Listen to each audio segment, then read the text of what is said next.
ओम शांति।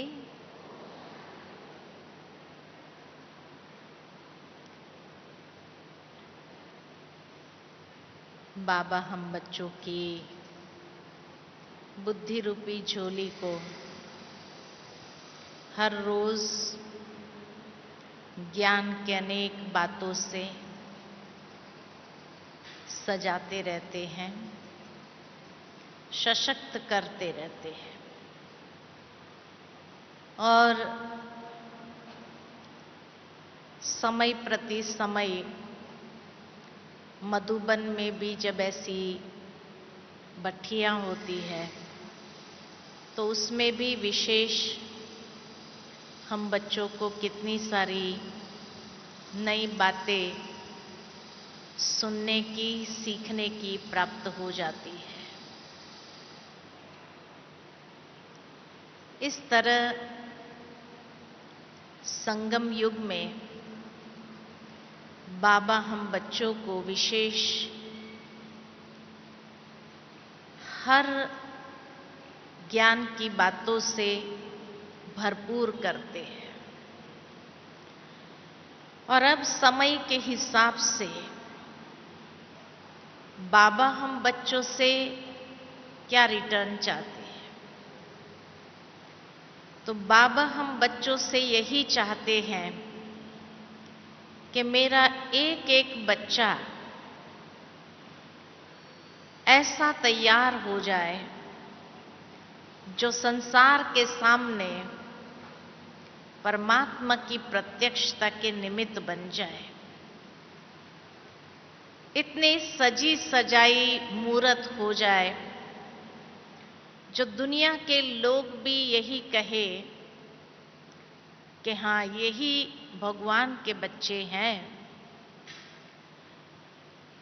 ऐसी हमारे चेहरे और चलन के द्वारा बाप की प्रत्यक्षता हो, साक्षात भगवान की प्रत्यक्षता हो। बाकी कोई भी सेवा हो तो उसके लिए योग्यता चाहिए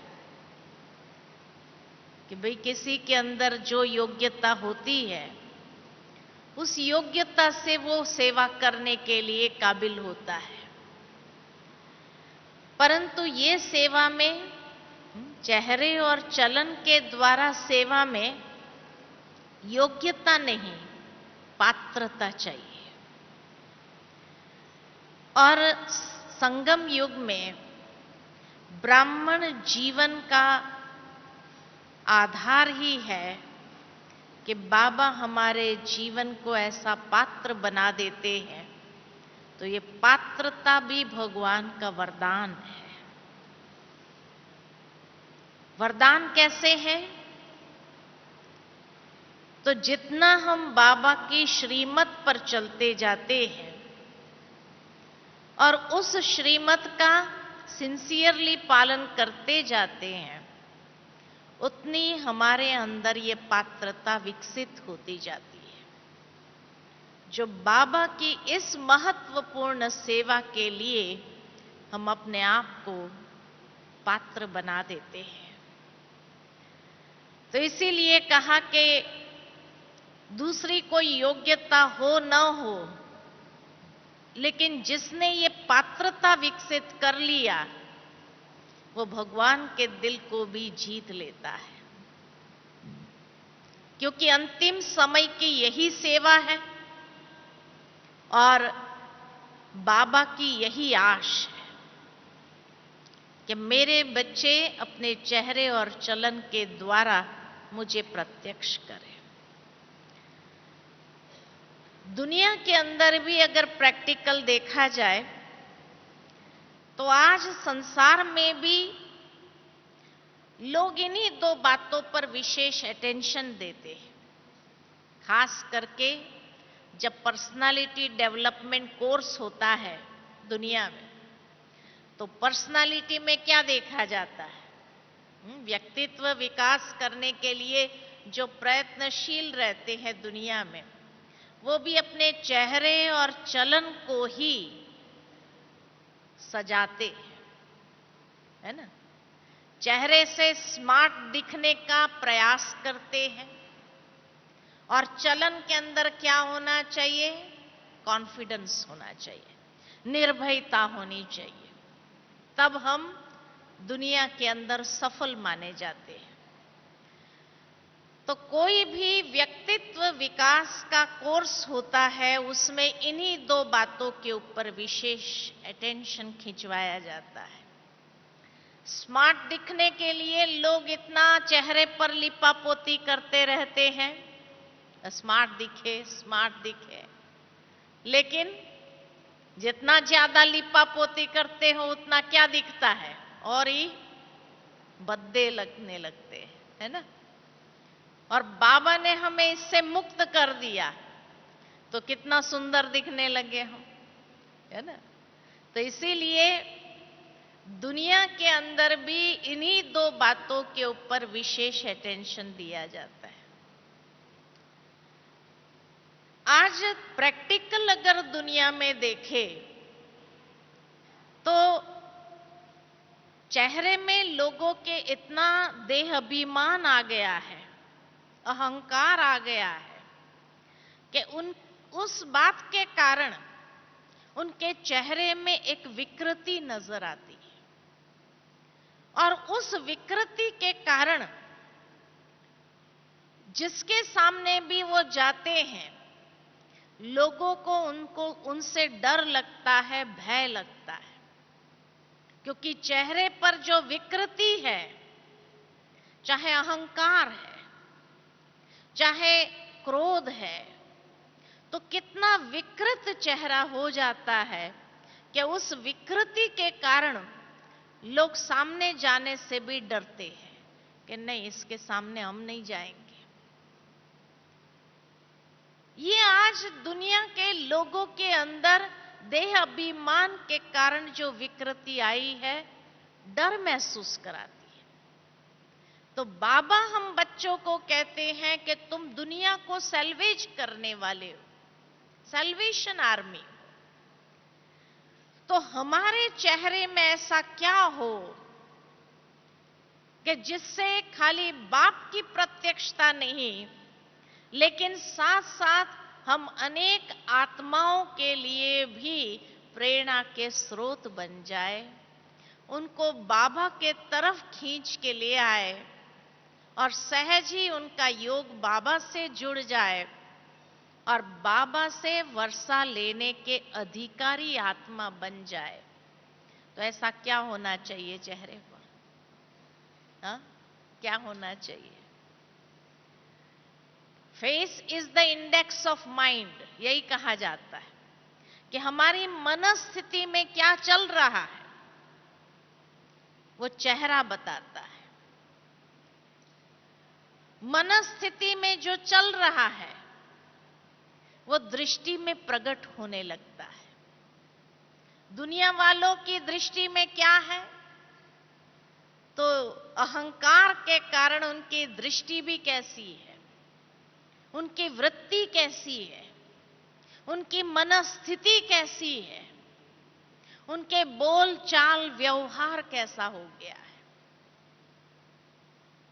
तो इसीलिए जब बाबा चेहरा कहता है चेहरे को ऐसा बनाओ, तो चेहरे को कैसा बनाना है? उसमें 3 बातों को भरना है चेहरे में। कौन सी 3 बातें भरनी है? सबसे पहली रूहानियत, दूसरी बात दिव्यता और तीसरी बात अलौकिकता। अलौकिकता।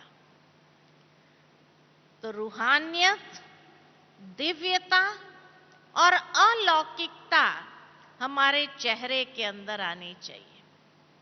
अब ये 3 चीजों को भरने के लिए हमें भी अपने आप को सजाना होगा। दुनिया के अंदर लोग मेकअप करते और सजाते हैं अपने आप को, लेकिन ये दिव्य श्रृंगार करने के लिए हमारे चेहरे में क्या होना चाहिए?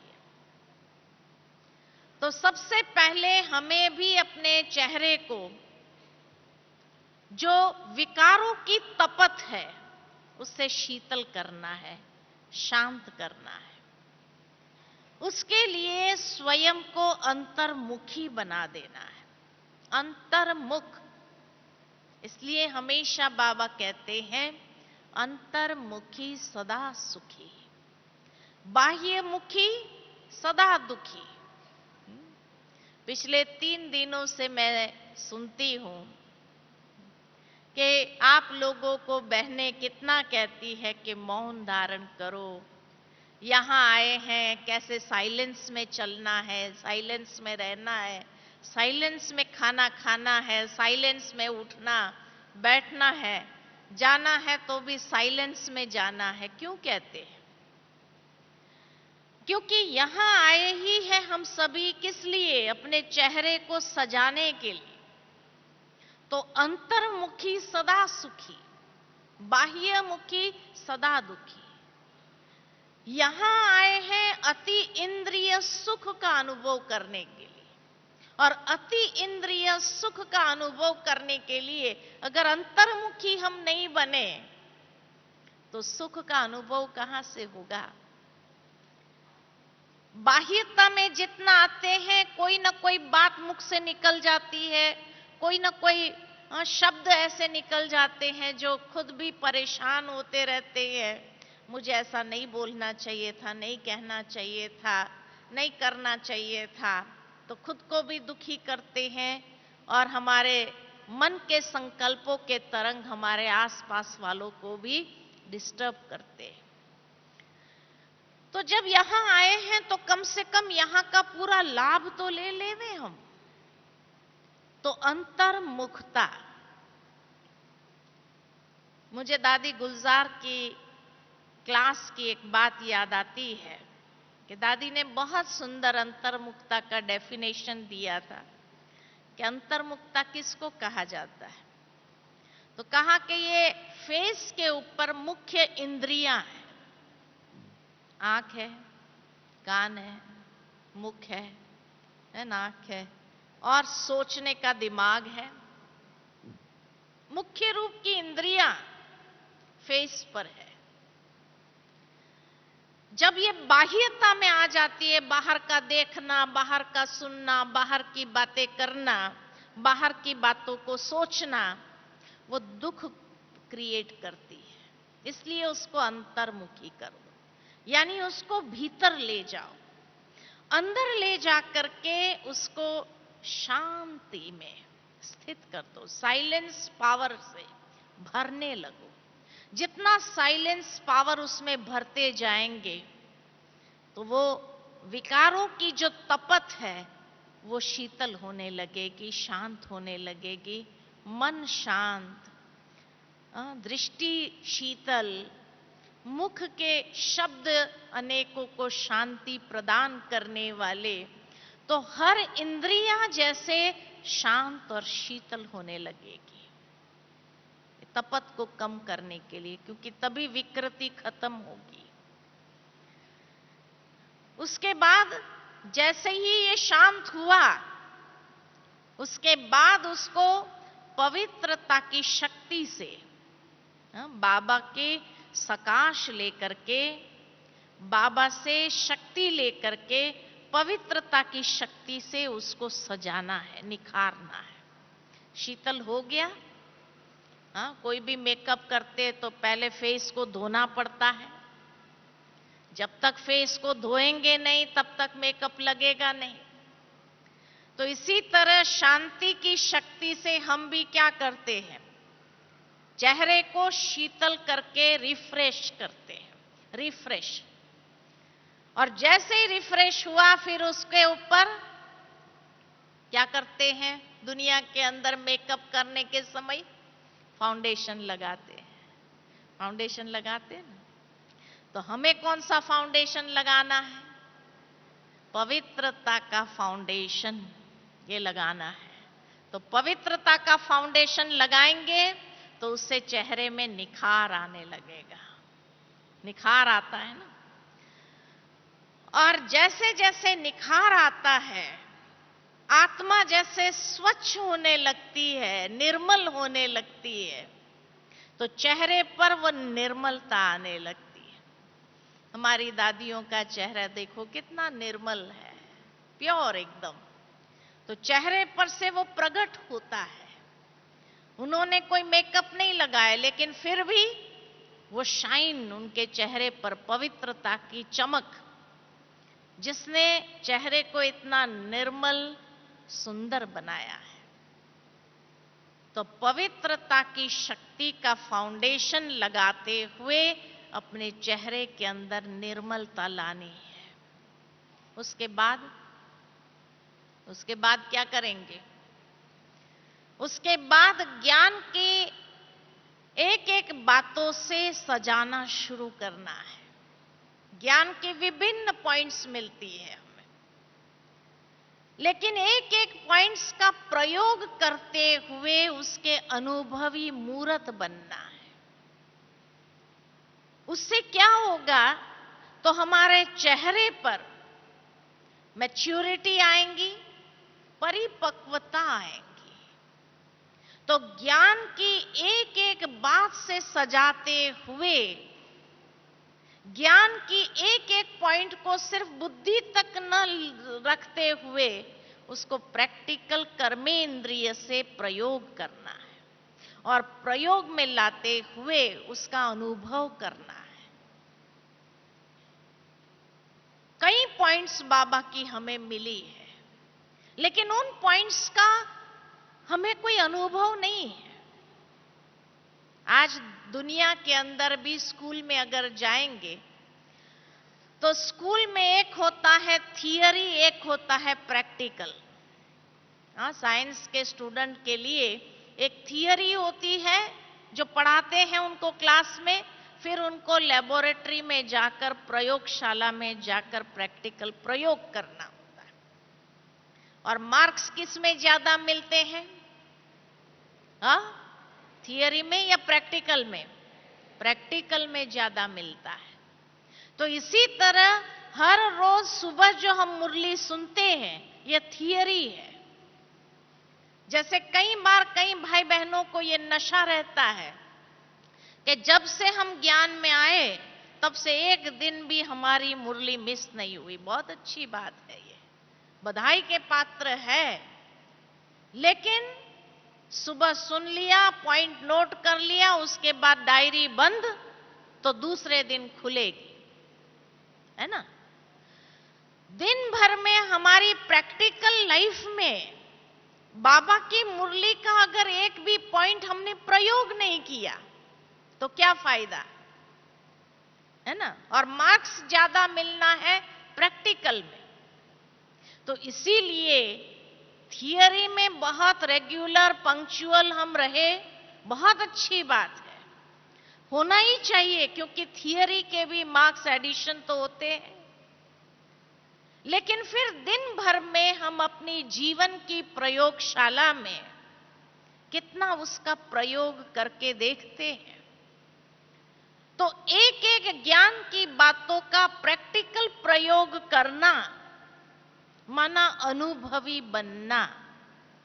जैसे एक बच्चे को टीचर कितना भी सिखा दे थियरी में कि ये ऐसे नहीं ऐसे होता है, लेकिन जब प्रयोगशाला में ले जाकर के प्रैक्टिकल दिखाएंगे कि ये केमिकल मिक्स करने से, ये केमिकल के साथ मिक्स करने से ये बनता है, देखने के बाद वो बच्चा कभी नहीं भूलेगा, क्योंकि उसने प्रैक्टिकल किया हुआ है। तो इसी तरह बाबा भी हम बच्चों को कहते हैं कि तुम बच्चों को प्रैक्टिकल में एक एक बात को जीवन के अंदर अप्लाई करना है, प्रयोग में लाना है। और प्रयोग में लाएंगे तो अनुभवी बनेंगे। कई बार कई लोग कहते हैं हमें तो अनुभव होता ही नहीं है, तो इसका मतलब कि हमने तो कभी बाबा की बातों को प्रैक्टिकल जीवन में प्रयोग किया ही नहीं है। अगर किया ही नहीं है तो अनुभव कहां से होगा? अनुभव करना चाहते हैं तो प्रयोग करके देखो, अनुभव मिलेगा। और हर पॉइंट का कहां एप्लीकेशन करना है उसको विशेष ध्यान देना है। कई पॉइंट मनसा लेवल पर प्रयोग करने की होती है, कई पॉइंट्स प्रैक्टिकल व्यवहार में प्रयोग करने की होती है, कई पॉइंट्स अपने जीवन की धारणा के लिए प्रयोग करनी होती है, तो कई पॉइंट संबंधों में प्रयोग करने की होती है, तो कई पॉइंट्स सेवा की सफलता के लिए प्रयोग करनी होती है। तो वो बाबा की सारी बातें उस अनुसार प्रयोग करते हुए चलना और एक एक बात का प्रैक्टिकल अनुभव प्राप्त करना। क्योंकि बाबा हमेशा कहते हैं हम बच्चों को कि जो अनुभवी मूर्त होंगे वो कभी धोखा नहीं खा सकते। और माया का काम क्या है, कहां से आती है? कि जहां जिस बात का हमें एक्सपीरियंस नहीं होगा, अनुभव नहीं होगा, वहीं से आएगी कि इसको इस बात का अनुभव नहीं है, इसलिए वहीं धोखा दो उसको, और वहीं से हमारे जीवन के अंदर एंट्री मारेगी वो। तो इसीलिए बाबा कहते हैं कि बाबा के बच्चे कभी माया के धोखे से धोखा खाने वाले नहीं है। क्यों? क्योंकि एक एक बात का प्रैक्टिकल अनुभव किया हुआ है हमने, अनुभवी मूर्त है, तो धोखा नहीं खा सकते। धोखा वही खाता है जिनको अनुभव नहीं है जिंदगी का। जैसे दुनिया में भी देखते हैं कि कोई कन्याएं होती है जिन्हें अनुभव नहीं होता है, धोखा खा लेती है, लेकिन अनुभवी बन गए तो उसके बाद धोखा नहीं खाती है, वो दूसरों को भी पहले से सावधान करती है। तो ज्ञान जो बाबा ने हमें दिया है, वो ज्ञान की एक एक पॉइंट की गहराई में जाकर के उसका प्रयोग करते हुए अनुभवी मूर्त जितना बनेंगे तो चेहरे पर उसकी परिपक्वता नजर आएगी। और परिपक्व व्यक्ति माया के छोटे से छोटी गफलत में भी धोखा नहीं खा सकता है, क्योंकि परिपक्व है अंदर से। तो चेहरे पर वो मैच्योरिटी नजर आती है। जैसे मम्मा की विशेषता में हर कोई ये बात वर्णन करता है कि मम्मा गंभीर थी, और जैसे हर बात का अनुभव था मम्मा को। कन्या होते हुए भी उनको अनुभवी कहा, क्योंकि वो गंभीरता उनके चेहरे की ऐसी होती थी कि कोई उनके सामने हंसी मजाक करना मम्मा के साथ नहीं।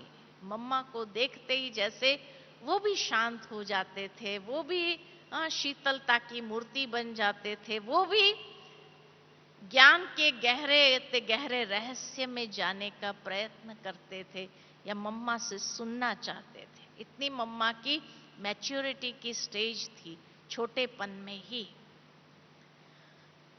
तो ज्ञान के गुह्य रहस्य से सजाते हुए परिपक्व अवस्था चेहरे के ऊपर।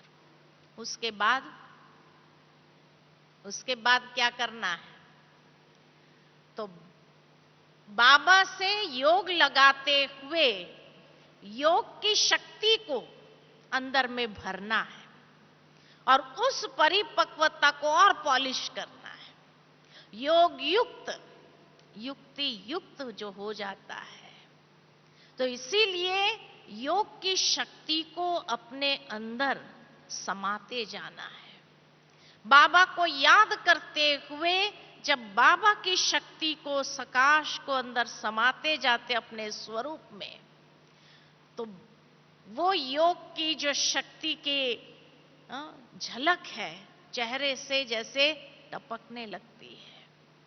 जो बाबा कहते योग युक्त चेहरा कैसा होता है, कितना दिव्य चेहरा बन जाता है वो।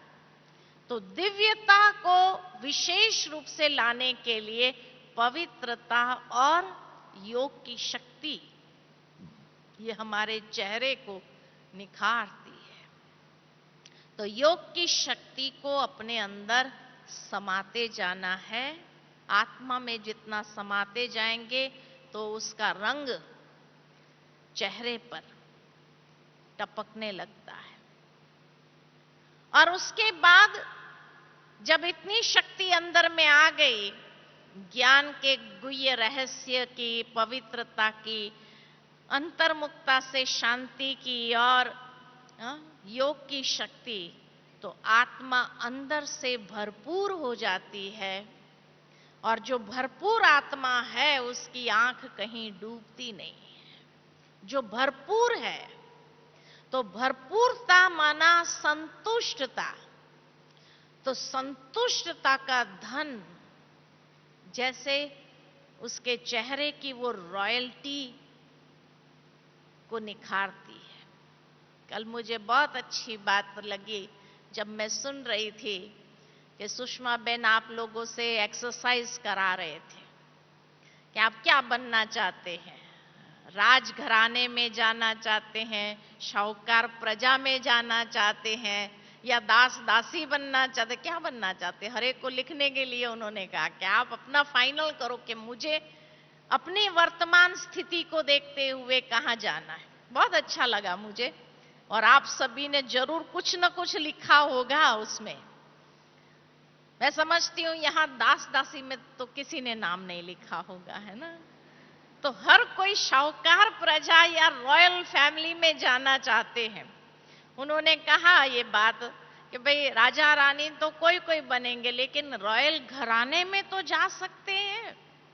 तो रॉयल घराने में जो जाने वाले हैं वो भी लिखे कि हाँ हम रॉयल घराने में जाने वाले। तो रॉयल घराने के चेहरा और चलन कैसी होती है? अब अपने आप में देखो कि रॉयल घराने में जाने वाली वो चेहरे और चलन है हमारी।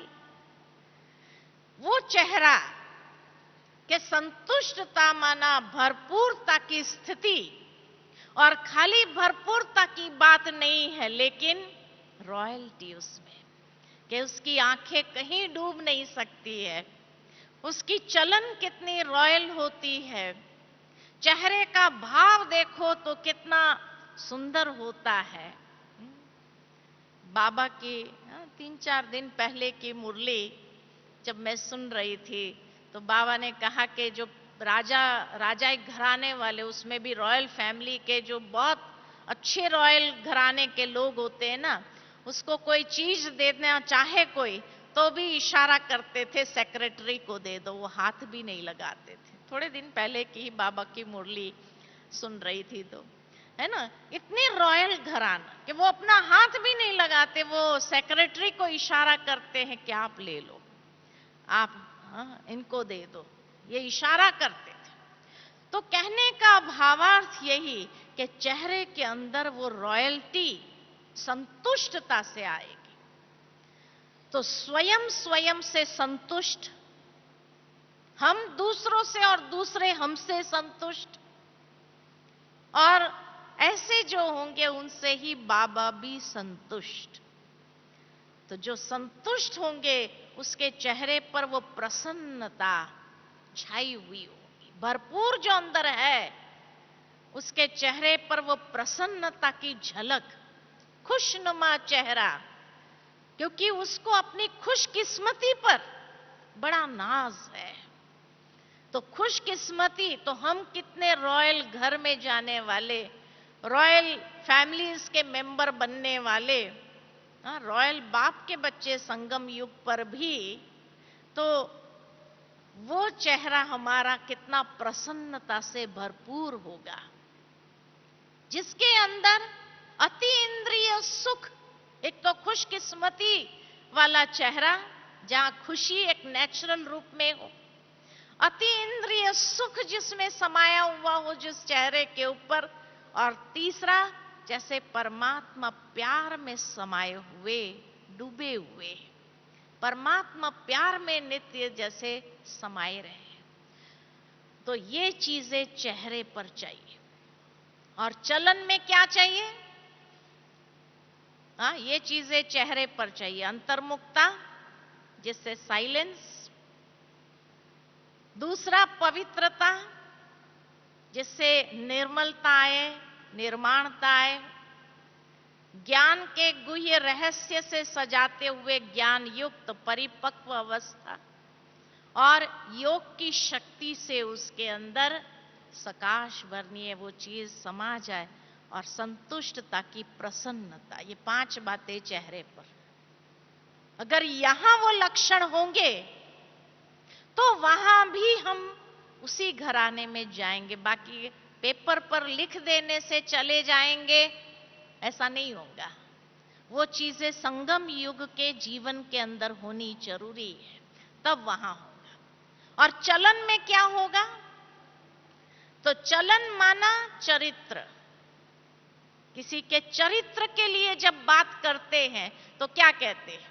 इसकी चलन अच्छी है, रॉयल चलन है ना, चरित्र इतना ऊंचा है। या किसी का चरित्र अगर ठीक ना हो तो क्या कहते हैं? इसकी चलन ठीक नहीं है। कहा जाता है कि पहले के जमाने के जो बुजुर्ग होते थे तो घर में अगर लक्ष्मी आती थी ब्याह करके तो चाल से उसको पता चल जाता था ये सुलक्ष्मी है या कुलक्ष्मी है ना। माताएं तो इस बात की अनुभवी है। मुझे याद आता है कि बड़ी दीदी जी के लिए हमेशा ये कहा जाता था कि बड़ी दीदी जी जब पांडव भवन के आंगन में खड़ी होती थी और गेट से कोई भी आता था तो उसकी चाल को देखकर बड़ी दीदी जैसे उसकी तीनों कालों की जैसे जन्म पत्री निकाल देती थी कि ये आत्मा कितना ज्ञान में चलने वाली है या नहीं चल पाएंगे। तो बड़ी दीदी जी के पास ये विशेषता थी कि किसी आत्मा की चाल से वो पहचान जाती थी कि ये किस क्वालिटी की आत्मा है। इतनी तेज परख शक्ति थी दीदी की। बात भी नहीं करती थी लेकिन पहचान जाती थी और कह भी देती थी। कई बार कह देती थी, है ना। मुझे याद आता है कि जब मैं अंदर आ रही थी पांडव भवन के आंगन में, नक्की लेक के चक्कर लगा करके आई थी, मुझे दीदी की ये विशेषता मालूम नहीं थी। तो मैं जैसे छोटी थी उस समय, तो 20-22 साल की होंगी मैं, तो मैं जैसे ही आई तो बड़ी दीदी जी के सामने जैसे गई ओम शांति करने के लिए, तो बड़ी दीदी जी ने उस वक्त मुझे जैसे एक वरदान दे दिया था। बड़ी दीदी ने कहा कि तुम है ना बहुत आगे जाओगी, पुरुषार्थ में, ये ब्राह्मण जीवन में बहुत उन्नति करोगी। तो उस समय तो मैं बहुत छोटी थी, तो मैंने कहा नहीं दीदी मैं कहाँ इतना जा सकती हूँ, मैं तो भी तो नई हूँ। तो बड़ी दीदी जी ने कहा नहीं तुम बहुत आगे जाएगी। तो उसके बाद मुझे शीलू बहन ने बताया कि दीदी जी के जो बोल है ये वरदान है, मना नहीं करो। ना करने से क्या होगा, वो वरदान साकार नहीं होगा। इसीलिए दीदी का ये वरदान एक्सेप्ट करो, क्योंकि दीदी कभी भी ऐसे ही नहीं निकालती है शब्द मुख से।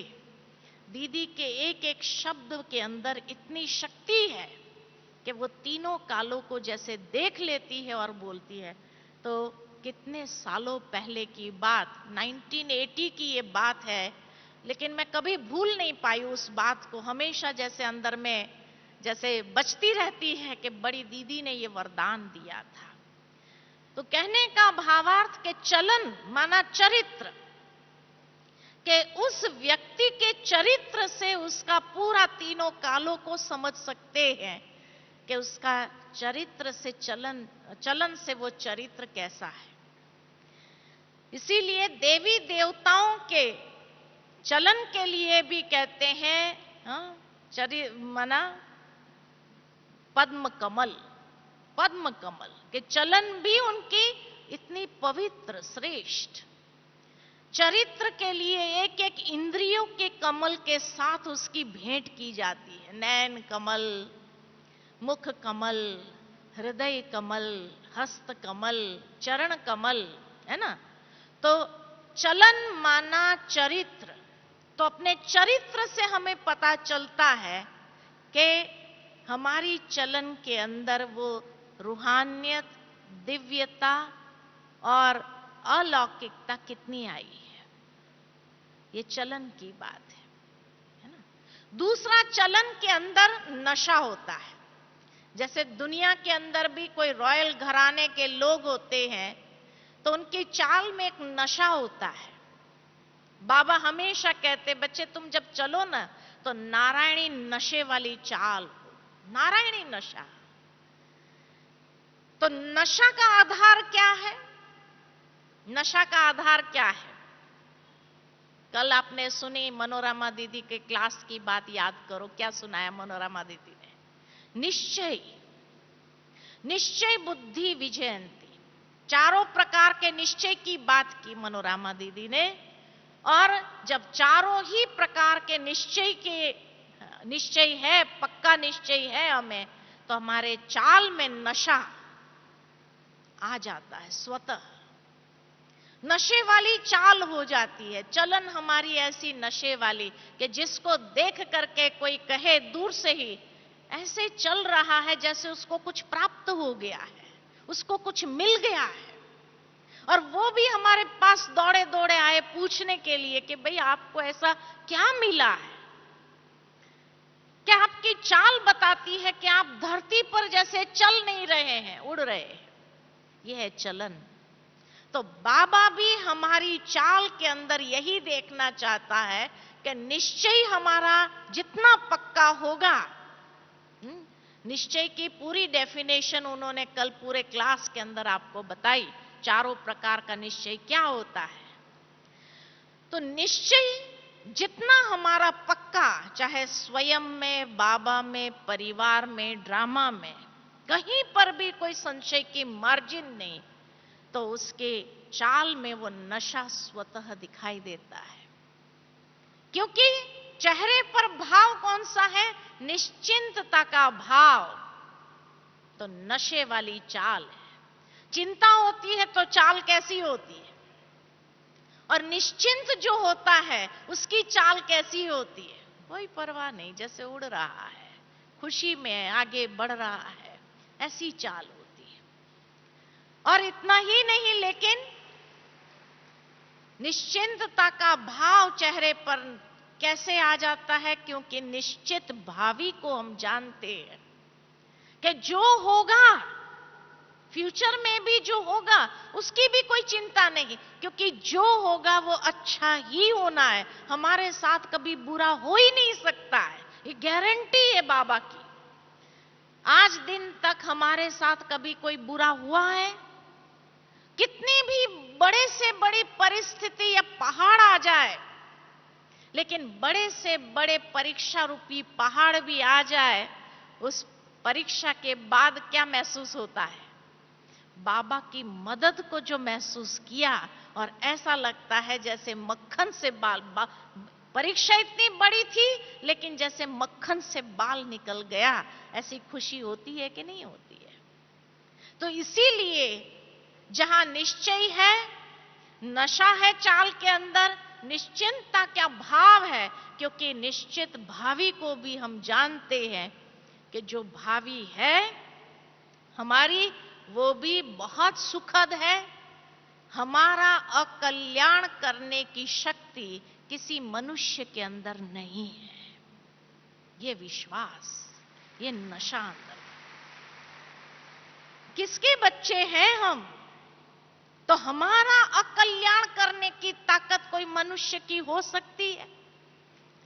मैंने जीवन के अंदर हर बार ये महसूस किया, जब भी परीक्षाएं किसके लिए नहीं आती है, परीक्षा हर एक के लिए आती है।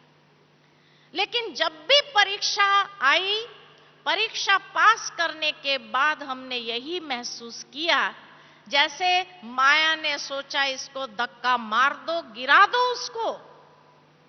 लेकिन जैसे ही उसने धक्का मारा और बाबा ने हमें पंख दे दिया, हम उड़ करके और ऊपर उठ गए, नीचे गिरने की तो बात ही नहीं। तो इतनी खुशी होती थी कि कोई धक्का मारने का प्रयत्न करता है कि इसको गिरा दो, ऊपर से नीचे गिर जाइए।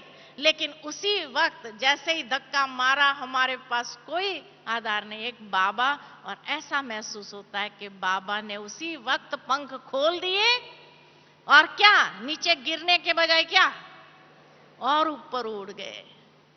वो चिड़िया के लिए कहते हैं ना कि चिड़िया जब अपने बच्चों को उड़ना सिखाती है, खास करके वो बहुत बड़ा जो पक्षी आता है बाज का पक्षी, उसके लिए कहा जाता है कि वो अपने बच्चे को जब उड़ना सिखाती है तो क्या करती है, ऊपर जाती है चोंच में ले जाकर के और छोड़ देती है और वो बच्चा पंख फड़फड़ाने लगता है और उड़ने लगता है।